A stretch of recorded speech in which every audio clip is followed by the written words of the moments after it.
no como una posibilidad real, efectiva. Para esto la apologética echa mano, en primer lugar, de la metafísica.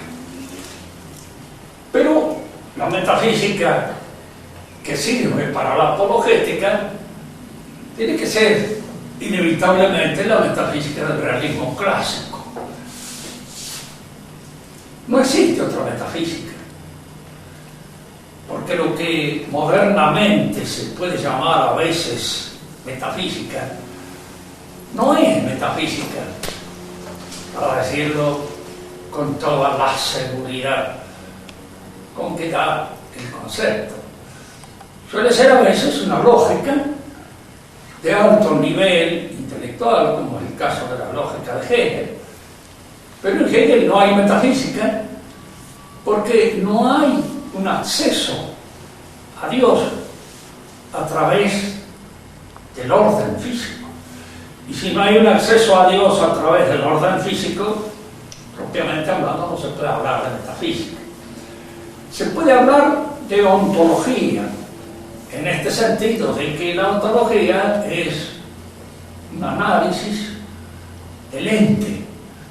Y el ente físico puede ser analizado desde una perspectiva más o menos filosófica, pero si el ente físico no se funda en la realidad divina, en Dios, podemos decir que no da una razón clara de lo que Él mismo es. No nos permite penetrar con eficacia en su estructura. Cuando entramos en la estructura del ente físico según la ontología clásica aristotélica, inevitablemente tenemos que tropezar con la existencia de una inteligencia trascendente, que es la que sostiene todas las esencias. Decíamos entonces esto: no cualquier metafísica sirve para fundar la apologética. Y luego la apologética tiene que echar mano también de una antropología, es decir, de un concepto de lo que el hombre es, que en alguna medida permita poder comprender el efecto que en esa realidad que es el hombre produce la gracia. Si la gracia es algo que surge de la misma naturaleza humana, como se tiende a sostener hoy en los medios modernistas, y yo creo, sin exagerar, que incluso dentro de las encíclicas papales se deslizan a veces ciertas nociones de un Cristo cósmico que tendría algún sentido en la filosofía evolucionista de Teilhard de Chardin, y que haría imposible la gratuidad de la gracia, porque aparecería la gracia como una exigencia de la evolución misma de la naturaleza humana. Indudablemente esta antropología fundada en estos conceptos tampoco sirve para la apologética. Estamos entonces en esta situación. La filosofía que sirve para la apologética es la filosofía tradicional clásica, la filosofía que hemos llamado siempre filosofía cristiana. Y conviene ahora hacer un examen, una apreciación más o menos rigurosa, a ver si este adjetivo de cristiano conviene a una filosofía.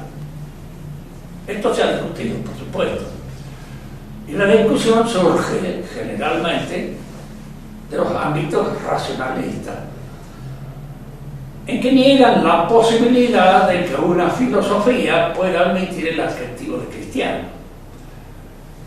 Y podríamos decir que fundan su argumentación en una noción muy clara,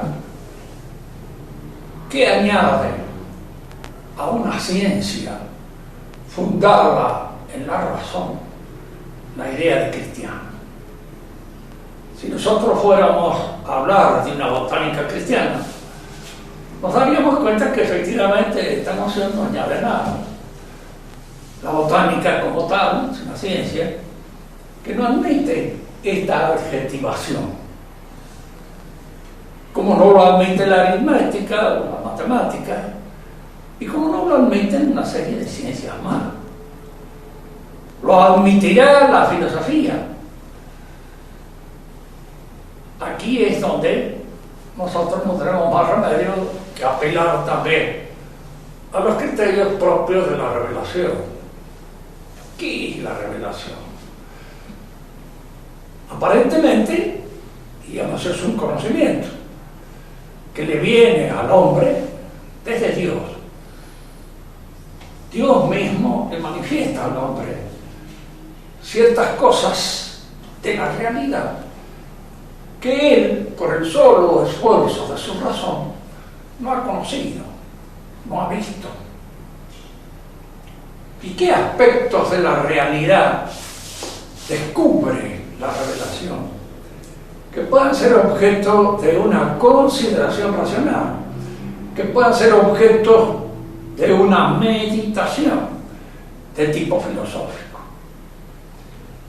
En primer lugar, el primero de ellos, bíblico, está en la Biblia, es el de la idea de creación del nido, o la creación de la nada, de todas las cosas. La realidad ha sido creada por Dios. Esta noción entra en el terreno del pensamiento filosófico como un bólido en la noche, como algo que en realidad ha sido inesperado. Al mismo tiempo que inesperado o venido del cielo, es irracional. Esta es una pregunta que hacemos con el objeto precisamente de fundar la defensa de la posibilidad de la creación. Los griegos no conocieron esta noción. Platón habla del demiurgo, dice Dios, que fabrica el universo. Pero lo fabrica. Y el que fabrica está empleando dos cosas que persisten, preexisten a su acción fabricadora. Una materia que estaba y de la cual él toma los elementos para fabricar sus utensilios. Y las ideas que él extrae de ese orden inteligible que Platón da a eso que él llamó el cosmos noetoso. Y que esta es una idea que conviene aclararla. Yo soy un gran admirador de Platón y me parece que con él comienza verdaderamente la filosofía. Platón, cuando examina el ente y trata de responder a esa pregunta que en la clase anterior hicimos, ¿qué es lo que verdaderamente es? Él descubre que en el ente lo que verdaderamente es eso que lo hace ser lo que es. Pero eso que lo hace ser lo que es una programación de los elementos materiales. Es un eidos, es una idea. Entonces Platón es el primero que descubre este fundamento inteligible de la realidad. Nosotros vivimos en una época en que indudablemente se ha impuesto a nuestra consideración intelectual de un modo casi dogmático la idea de que lo que es lo que se toca, lo que se palpa, lo que tiene densidad, lo que resiste a la presión de nuestros dedos. Y aquello que no resiste a la presión de los dedos no es. Pero lo que resiste a la presión de los dedos aparece siempre de manera inequívoca, organizado en una planificación. Aparece conformado, de conformidad con un orden. ¿Y quién impone ese orden? ¿Quién ordena la estructura del ente. ¿Quién le da esa programación o esa composición que lo constituye en eso que es? Fíjense que frente a esto solamente hay dos soluciones. O bien el ente está programado por una inteligencia superior que lo ha hecho ser eso que es. Solución clásica. Solución que el mismo Platón ya vislumbra, aunque él da de esta solución una conclusión que puede ser discutida, más debe ser discutida. O si no, esa estructura del ente que nosotros vemos configurada de esta manera, esa configuración la adquiere al entrar en contacto con nuestra inteligencia. Y es nuestra propia inteligencia la que configura inteligiblemente y programa la realidad. Esta es la idea del idealismo moderno, especialmente sostenida por Kant. Es una idea clara y es una idea distinta, como diría Descartes, clara y distinta. Pero hay algunos aspectos que escapan a esta concepción. Uno de ellos es que cómo es posible el error que a veces el hombre comete en la apreciación de las cosas. Error que posteriormente tiene que ser ajustado de acuerdo con una consideración más detenida, más prolija de la realidad. Entonces, la realidad aparece allí siempre con un fondo misterioso y un fondo mistérico que no agota totalmente el conocimiento que de ella tenemos. Porque la realidad es algo que escapa de alguna manera a la captación de nuestra inteligencia. De acuerdo con lo que dice Kant, no podría escapar. La realidad es lo que se configura en mi inteligencia. Es eso que mi inteligencia dice que es. Y no es otra cosa. Si yo le preguntara a Hegel, ¿qué es el hombre? Bueno, eso que está en los manuales de antropología, eso es el hombre. Eso que nosotros creemos que es el hombre, pues eso es el hombre. Y si no descubran usted otra cosa que sea, ¿qué puede ser? Sino eso que nuestra inteligencia descubre en esta realidad. Y nada más que lo que nuestra inteligencia descubre. Pero precisamente es ahí donde nosotros tropezamos con esta dificultad. Aparentemente eso que es el hombre no está totalmente agotado en lo que mi inteligencia dice acerca de él. Siempre tenemos la impresión que el conocimiento que de esa realidad tenemos es asintótico, no llega exhaustivamente a penetrar en todas las exigencias de su inteligibilidad. Y si no llega exhaustivamente a penetrar en todas las exigencias de su intimidad, es porque hay algo en esa realidad, un misterio que todavía no se ofrece con claridad a la inteligencia, pero que la inteligencia puede aproximativamente seguir estudiando, seguir considerando, no hasta agotar. Y uno le pregunta aquí, ¿por qué no hasta agotar? Porque si yo conociera a uno de ustedes de una manera total y exhaustiva, ustedes estarían existiendo en mi mente. Pasarían a existir en mi mente. Y aquí es lo que a veces ayuda también al pensamiento tradicional, algunos encuentros del pensamiento moderno.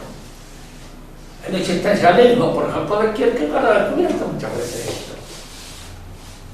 Sí, nosotros sabemos que el hombre es único.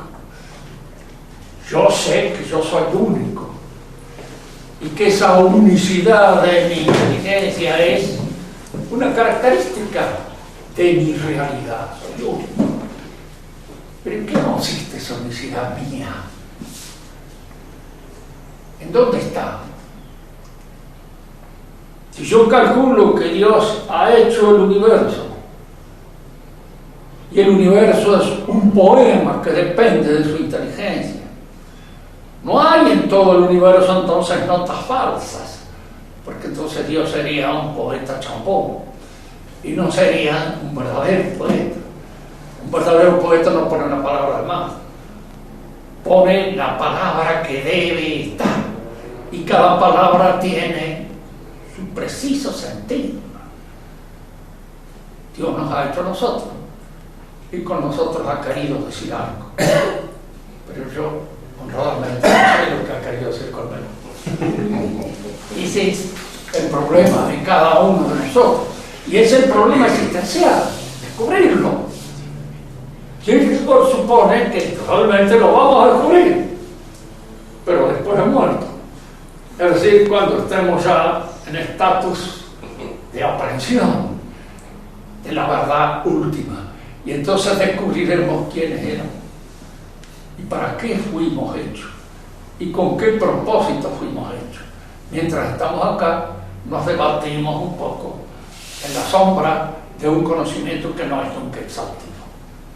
Viendo esto, la inteligibilidad de la cosa o depende de Dios, y en ese sentido se admite y aparece con toda claridad la existencia del misterio. La realidad es misteriosa. Yo mismo soy misterioso y yo mismo no me conozco íntimamente bien. Incluso no podría decirle a usted, yo sé para qué estoy aquí en este mundo, no sé. Dios sabrá. A veces barrunto, pero como varias veces me he equivocado con respecto a los barruntos que acerca de mi propia realidad he aproximado.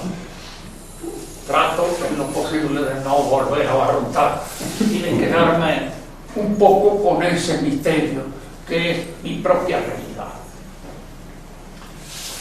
La revelación demuestra entonces, ilumina ciertos aspectos de la realidad a los cuales la inteligencia no penetra, no logra llegar a ellos. Y la revelación nos muestra, diríamos, cuál es el propósito de Dios al revelarnos esos aspectos que la inteligencia no puede conocer con su sola fuerza, o si los puede conocer, no los ha conocido por una razón X. Diríamos que el único propósito señalado por Dios mismo es de que el hombre con ese conocimiento haga su salvación, delinee mejor su destino y alcance de esa manera aquel destino eterno para el que Dios lo ha hecho. Si efectivamente el hombre está hecho por Dios y cada uno de nosotros está hecho por Dios y está, diríamos, estructurado por la presencia misma de Dios, ese origen metafísico supone un destino metafísico. Ese origen metafísico no puede quedar agotado en un destino que termina aquí, con el último suspiro, y que termina con el pago del presupuesto que ofrece la funeraria. ¿Hay algo más? ¿O el hombre es un ser que queda frustrado en su realidad metafísica? Decimos entonces que la revelación nos enseña, en primer lugar, esto: que el mundo ha sido creado por Dios, por la inteligencia divina, y por ende que el mundo está sostenido por esa inteligencia y esa voluntad divina, como un discurso. La clase anterior dijimos, el mundo no es un aparato. ¿Y por qué no es un aparato? Pues no está terminado. Está en proceso, en vía de realización siempre. Fíjense que si nosotros examinamos de hecho nada más que la estructura de eso que llamamos el tiempo, el único tiempo real es ahora, nunca más. Pero ahora es algo que está desapareciendo. desapareciendo. Es eso que ya no es. Y tanto el pasado como el futuro se me dan en el presente. El pasado es algo que yo conozco desde el presente y el futuro es algo que yo tengo como perspectiva desde el presente. El único tiempo real es el presente, pero el presente se va, se diluye. Es ahora y nunca más. Nevermore, como en el poema de Edgar Allan Poe. Nunca más. El mundo entonces no tiene una consistencia terminada.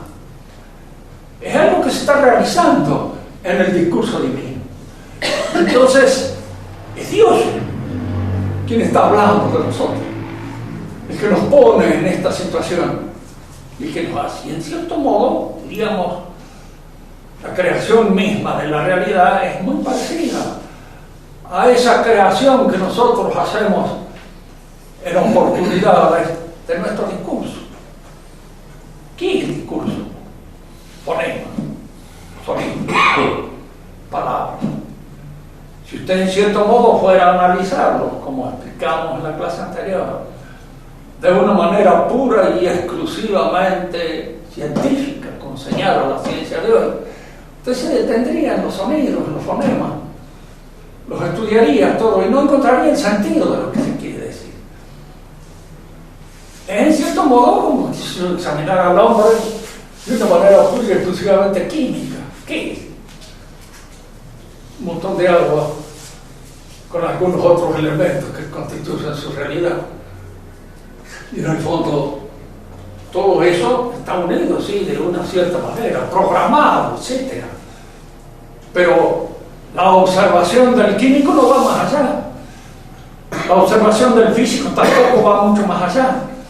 La observación del fisiólogo no va más allá de explicar un ser que se parece un poco en alguna medida a un simio superior, pero no más.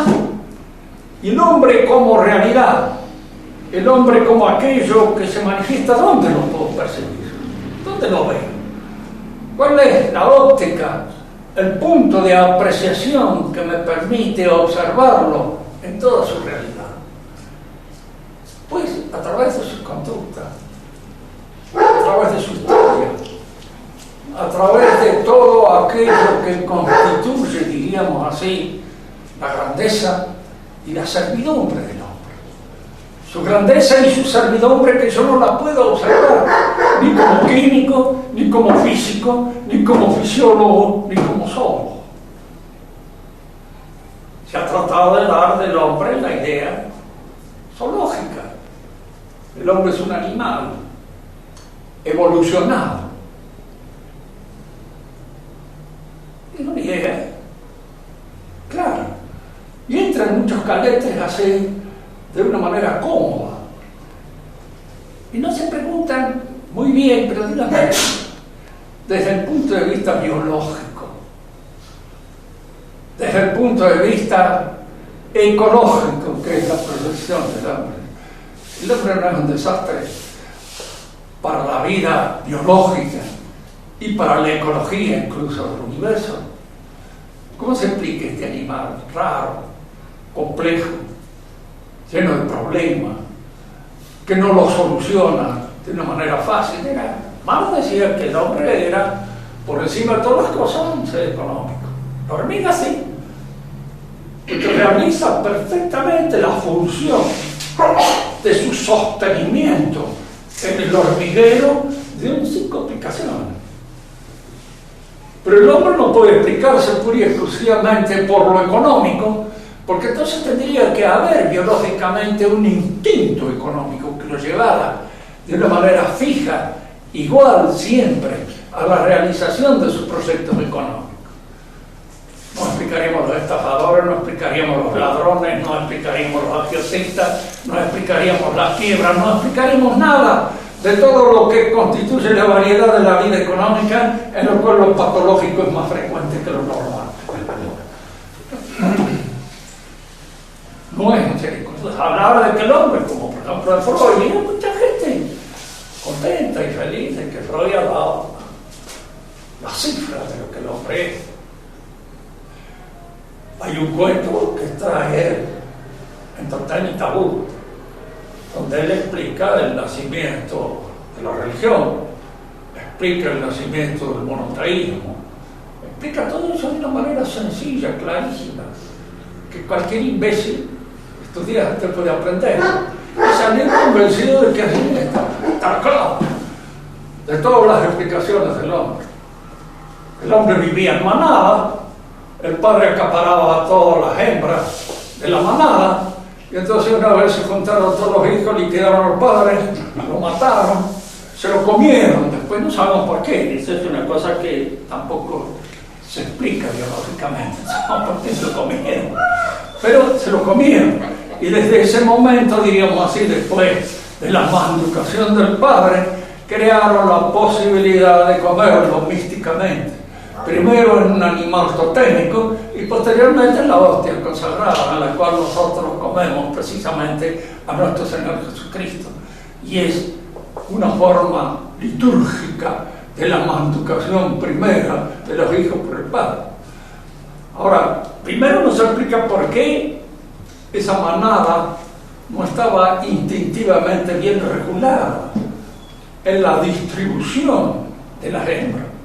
Que todos los animales se distribuyen bien de alguna manera. No hay necesidad de matar al padre, no hay necesidad de ninguna cosa de eso. Muchas oportunidades lo he dicho, pero siempre son observaciones en el campo. Los parrillos hechos en manada son, diríamos así, polígamos, pero tienen una determinada cantidad de yeguas y nada más. Y no admiten ninguna más. No hay forma de que puedan servir a otros que los traigan. Eso queda para los parrillos criados en cabaña, es decir, los parrillos criados de una manera fuera del grupo ecológico al cual pertenecen. De manera que el instinto sexual en ellos no es normal, sino que es un instinto que está hipertrofiado por el tipo de crianza que han recibido. En el hombre, entonces, una explicación puramente animal no corresponde. No da una explicación clara. Lo más claro es la explicación dada por ese filósofo alemán, Theodor Lessing, que dice que el hombre es el destructor de la naturaleza. Es un animal degenerado y que el espíritu es una enfermedad de la vida humana. Es el callejón sin salida en el que se ha metido la biología para terminar con toda la realidad. Hay allí un pesimismo de gran hondura, inspirado probablemente en Nietzsche, y que tiene una inspiración más lejana en Rousseau. En Rousseau hay algo de esto. Rousseau es el que cree que el hombre era un animal feliz, que vivía en una feliz rabona, y que al asociarse, la sociedad lo echa a perder, corrupto. Que la sociedad es la corrupción del hombre, no su coronación, no su perfeccionamiento, sino su corrupción. Indudablemente, con estas ideas del hombre, nosotros no podemos impostar sobre ella lo que la revelación nos dice acerca del hombre. ¿Y qué es lo que la revelación nos dice acerca del hombre que nosotros no podamos alcanzar de una manera pura y exclusivamente racional? En primer lugar, que es una naturaleza caída. Es decir, que es una naturaleza que está vulnerada en su dinamismo natural. Vulnerada por lo que se llama la caída. ¿No? ¿Qué es una caída?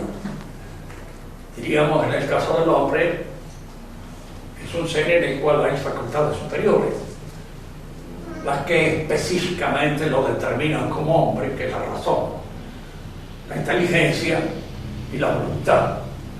Es a través del conocimiento dialógico que el hombre es hombre. Y el conocimiento es el que le permite precisamente abrirse a la posibilidad de ver más allá del orden físico, el orden metafísico, la existencia de Dios. A través del conocimiento puede llegarse a eso. Pero la caída del hombre hace que muchas veces ese conocimiento no se ejerza en ese sentido. Porque la caída significa que aquellas actividades o facultades superiores del hombre se ponen al servicio de las inferiores. Había una cosa que decía Augusto Comte, y aparentemente tenía razón. Se dice que el hombre es un animal racional, dice, pero la observación de los hombres nos va a demostrar que siempre actúan más por pasiones, por emociones, por sentimientos, que por razones. Entonces no es un animal racional, decía Comte. ¿Qué es lo que lo distingue de los demás animales? Esta es la pregunta que podíamos hacerle a Comte. Comte decía, lo que lo distingue es su capacidad de acumular experiencias históricas.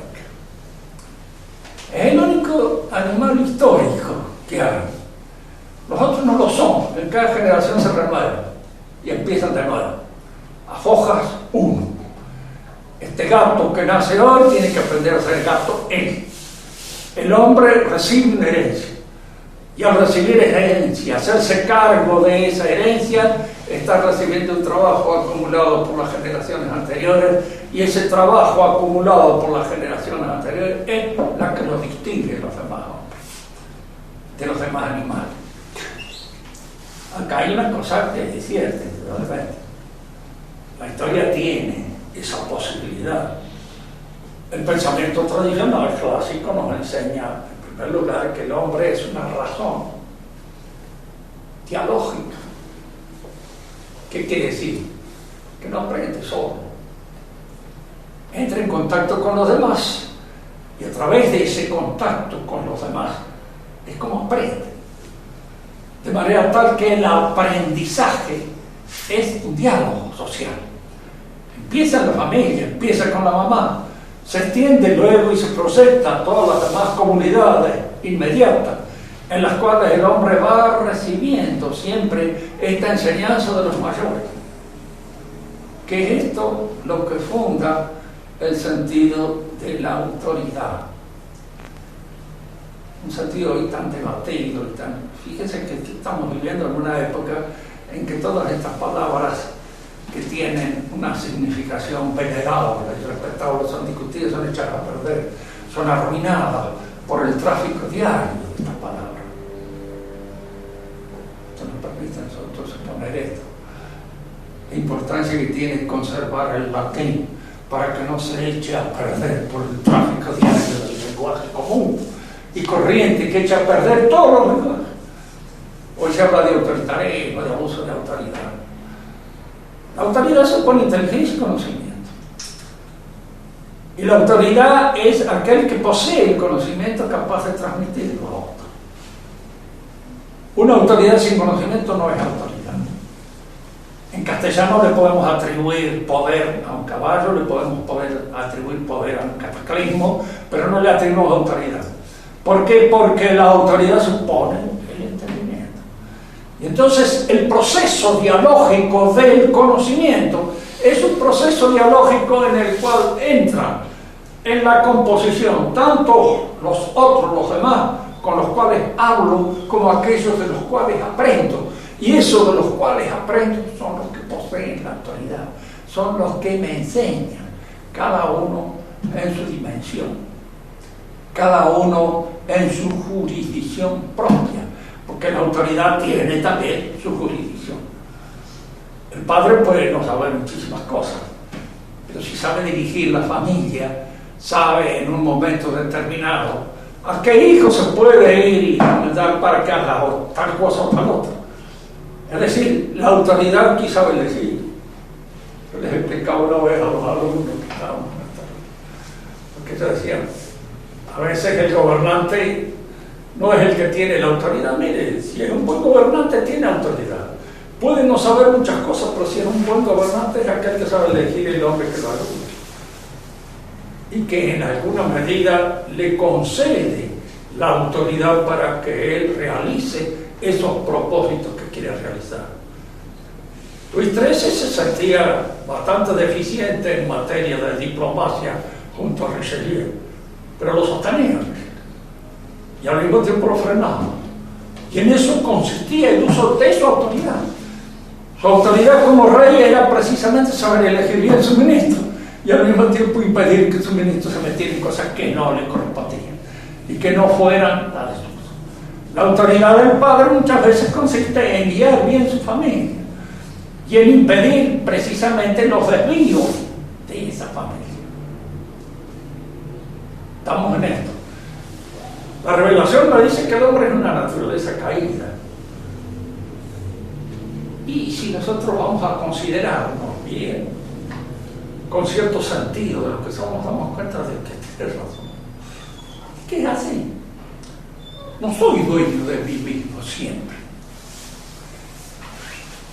Hay momentos determinados en que lo inferior me invade.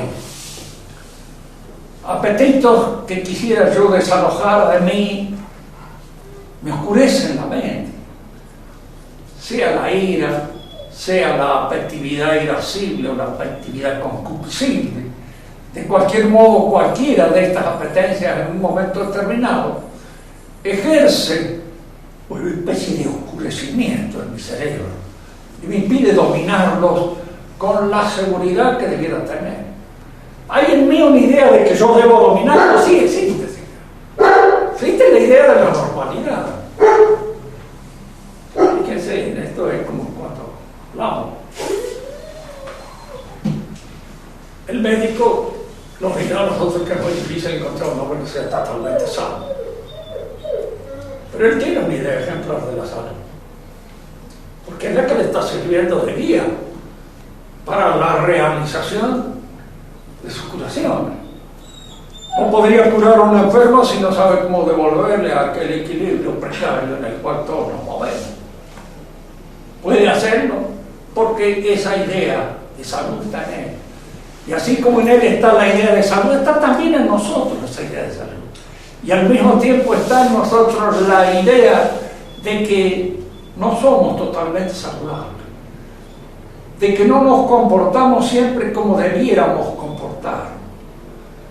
Y muchas veces, yo acá haría un elogio de la hipocresía, porque muchas veces la hipocresía es buena, en este sentido, de que es escandaloso que uno hace, diríamos, por todas partes, haciéndose acusaciones. Hoy se usa mucho, y sobre todo en las esferas vaticanas, donde hay 92 acusaciones, pero de males que hacen otros, no de los males que hace uno. Si uno tuviera que andar diciéndole, mire, yo soy un desgraciado, tal, cosa que es cierto, y generalmente es verdad, pero hay que tratar de mantener la fachada para evitar el desbande y para que de alguna manera uno deje en los demás y sobre todo en aquellos que dependen de uno la impresión de que uno es mejor de lo que en el fondo es. Está el Pedro que realmente es Pedro, el Pedro que cree que es Pedro y el Pedro que los demás creen que es Pedro.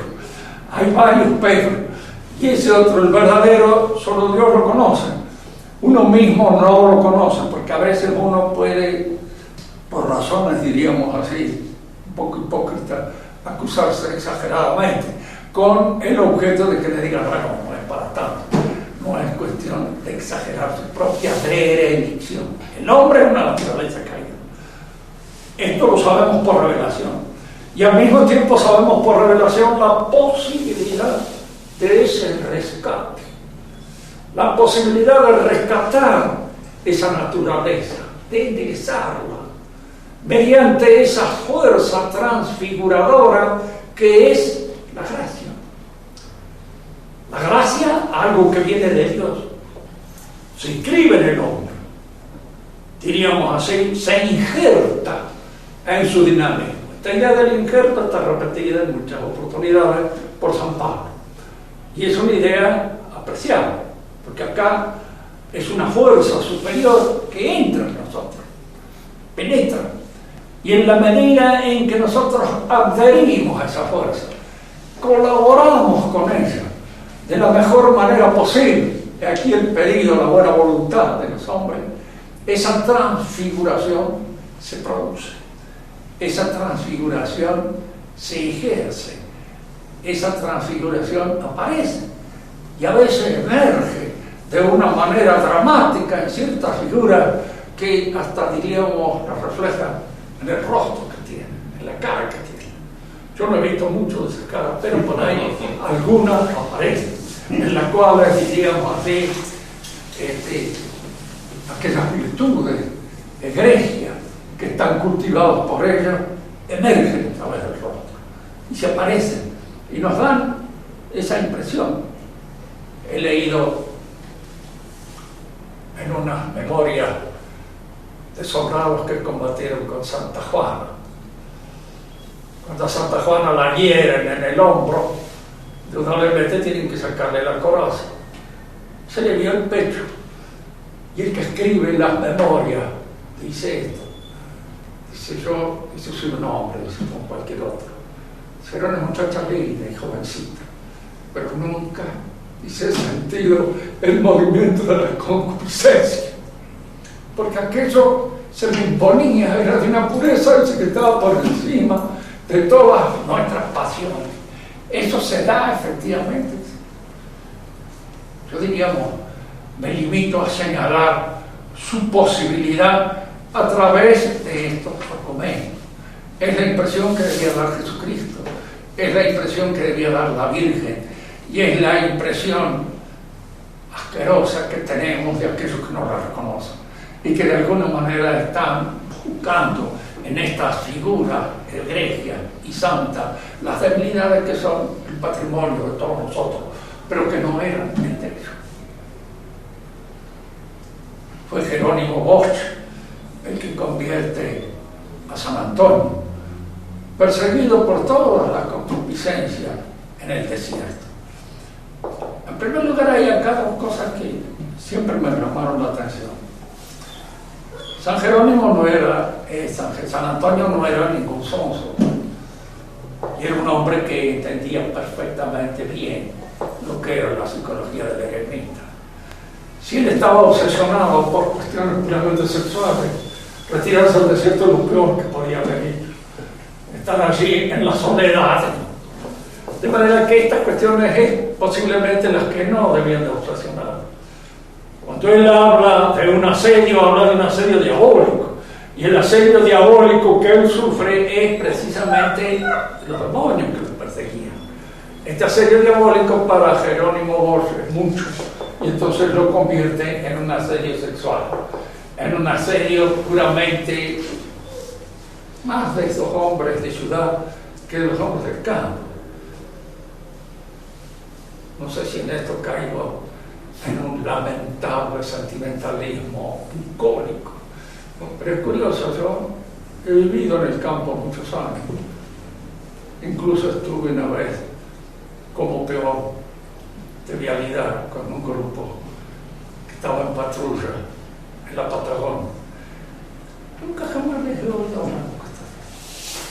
Alguna vez en el pasado, pero que tuvieran figuras pegadas en la pared, que tuvieran, porque una vez leí de alguien que también encontraba en la patrulla y todo el mundo estaba obsesionado por cuestión sexual, pero es una cuestión pura y exclusivamente de hombres de ciudad, de hombres que están de alguna manera, digamos, puestos su mentalidad en toda esta conmoción que provoca la publicidad, la propaganda, la fotografía, todas esas cosas que son las que trabajan en la imaginación. Y el hombre rudo no las tiene. Y es muy probable que San Antonio, que era un hombre rudo, no las tuviera. Y por eso podía retirarse tranquilamente al desierto y estar allí sabiendo que estaba al margen de este tipo de tentaciones. No al margen de las tentaciones diabólicas, porque esas ya pertenecen al orden sobrenatural. Una antropología, entonces, que de alguna manera nos permita observar esta variedad en la vida del hombre, esto de que es una naturaleza caída y posiblemente una naturaleza rescatable, y que la existencia en él de la gracia, la fe, la esperanza y la caridad, que transfiguran primero su inteligencia, su voluntad y ese amor a los demás por el amor de Dios, que es la caridad. Esta es una realidad que se configura dentro de una antropología que la permita observar, que la permita ver, que la permita comprender. no podría ser así si nos limitamos pura y exclusivamente a una idea zoológica o a una idea fisiológica o a una idea puramente química de lo que el hombre es, porque así nos impediría alcanzar esa realidad natural que es capaz de recibir la configuración de la gracia. Si ustedes quieren hacer alguna pregunta, vamos a aprovechar.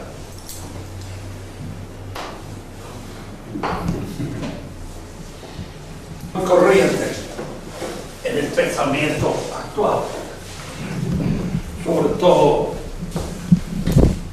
en ese movimiento neopagano, en el que se ve una revista que tiene cosas interesantes, pero al mismo tiempo un poquito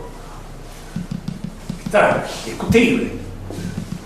Ellos hacen del cristianismo una creación judía. El cristianismo sería el resultado, el producto de una actividad espiritual de los semitas, del judío. Y así como el politeísmo es griego, el monoteísmo cristiano es judío. Indudablemente que acá no se tiene en cuenta la revelación. Si el cristianismo es el resultado de una revelación, la revelación viene de Dios, no del pueblo judío. El pueblo judío es receptor de la revelación. Más si ustedes examinan la historia del pueblo judío y su relación con la revelación, observarán que nunca lo aceptaron de buen grado y que siempre en alguna medida patearon contra la revelación. Mataron a los profetas y lo mataron al Mesías, al último que llegó. ¿Por qué? Porque el Mesías hablaba cosas contrarias a las que estaban en la línea de la espiritualidad hebrea, israelita. Es decir, que ellos no esperaban esto que el Mesías les dijo. Ellos esperaban un Mesías nacional que los levantara como pueblo. Les explicaba en la clase anterior, no se olviden nunca, cada movimiento espiritual tiene su gracia y tiene también su desgracia, a veces en aquello que lo constituye de una manera específica. El judío es nacionalista y todo lo ve en función del pueblo, tanto que en la actualidad ellos suponen que el Mesías es el pueblo judío. ¿Quién es el Mesías? Y si ustedes quieren ver en el orden moderno una desviación mesiánica del judaísmo, es el comunismo. Para el comunismo, el pueblo santo es ahora el proletariado, pero es el pueblo, es todo el pueblo, es toda una colectividad la que de alguna manera es la beneficiaria de las nuevas ideas. En cambio, en el catolicismo, a fuerza, porque el catolicismo es una sociedad de personas. Uno entra en el catolicismo convocado personalmente. Fíjense que no importa que uno bautice a uno del tipo. Realmente viene luego la confirmación y viene luego la necesidad y la exigencia de profundizar y de perfeccionar. El cristiano realmente alcanza su plenitud después de la muerte. Y cuando ya logra toda la perfección que la vida beatífica le procura. Y eso es personal. Y por eso en el cristianismo el punto débil es el personalismo, en el que ha caído actualmente la iglesia. La iglesia es la que pone la iglesia y todos los órdenes al servicio de la persona. Y la persona la erige en un momento determinado en un foco central, que es el que acapara todas las fuerzas del orden social e incluso de la sociedad eclesiástica. Todo está hecho para él, para la dignidad de la persona. Esto ustedes se cansarían de leerlo en los nuevos documentos papales, porque está lleno de eso. Incluso en el catecismo actual está todo eso. Todo está para la persona. Entonces, el bien común mismo es una noción que desaparece en función de esta dignidad de la persona, a la cual no se puede tocar. No sé si se declara libre. Ya el bautizarlo al chico desde chico es un abuso. Si usted saca las consecuencias que están implícitas en ese documento sobre la dignidad, es un abuso. Enseñarle el castellano es un abuso. ¿Por qué? Porque a lo mejor prefiere ser inglés, más adelante, qué sé yo.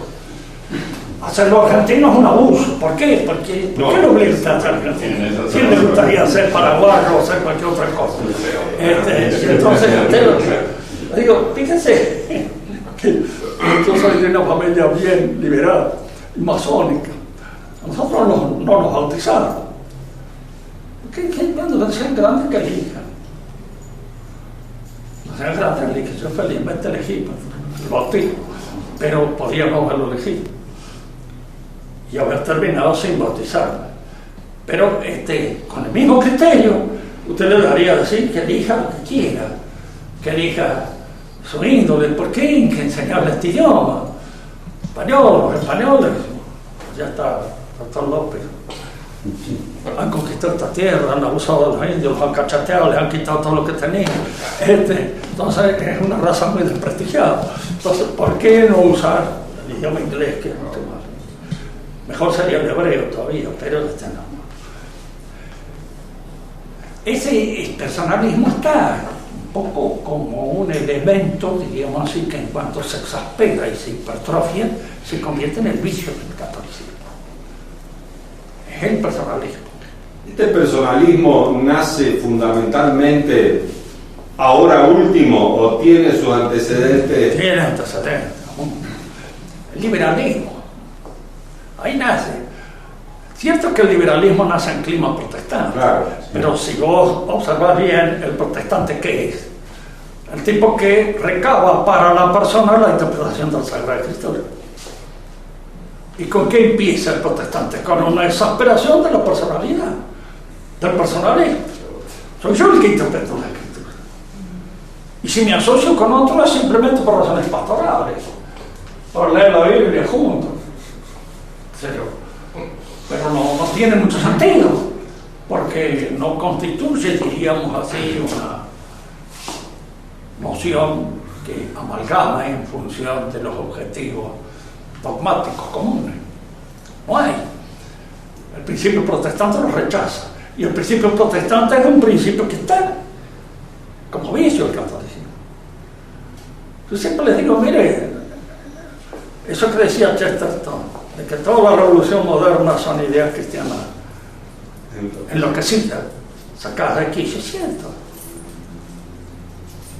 En la época pagana, por ejemplo, el matrimonio era una cuestión social, de familia. ¿Quién casaba? Los padres. Y de acuerdo a criterios familiares. Con el cristianismo no hace la idea de que los que contraen matrimonio son los dos que se casan, son ellos. Y si uno de ellos dice no, en la actualidad el matrimonio no sirve, se deshace. De ahí a la idea del amor libre, hay un tranco. Y el tranco es el abandono puro y exclusivo del carácter sacramental del matrimonio. Entonces, ¿qué es el amor libre? Y el amor libre, si ustedes lo examinan bien, solamente nace y se reproduce en clima cristiano, católico, como el liberalismo. El liberalismo es el vicio nuestro, por antonomasia. El vicio del catolicismo, del cristianismo, ¿no? Porque se desespera en el protestante. ¿Qué dice Corvalán? Bueno, usted. Ahora, fundamentalmente dentro del catolicismo, esta idea personalista que, digamos, que eclosiona en Maritain, sí, ya había dentro del catolicismo. Es claro. La Maritain tiene todos los antecedentes ya en el liberalismo católico, que tiene su nacimiento en el siglo pasado. Eso. ¿no? Lo que pasa es que la iglesia no lo dejó entrar nunca. Ahora se deja meter. Dejó entrar ciertas cosas que por ahí, que hay que tener un cuidado bárbaro a veces en el empleo de ciertos términos, porque uno al principio cree que son anodinos y que no tienen ninguna, pero traen una carga de dinamita que con el tiempo explotan. Lamennais, ¿en qué época es? ¿La época de la República Francesa? ¿Está en ese periodo? Lamennais actúa en el primer cuarto del siglo XVIII, del siglo XIX. Primer cuarto. Más o menos 1830, la época de esa revolución de 1830 en Francia, lo encuentra él.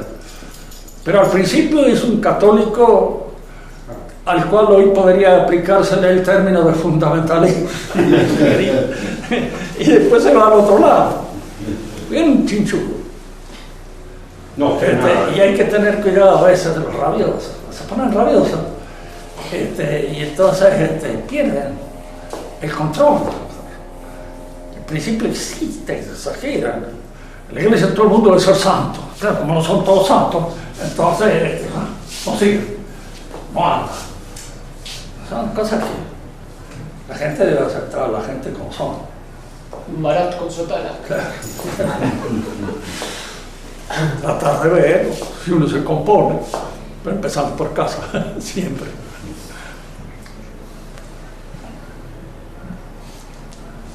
Bueno, el sábado que viene completamos todo esto. Enrique.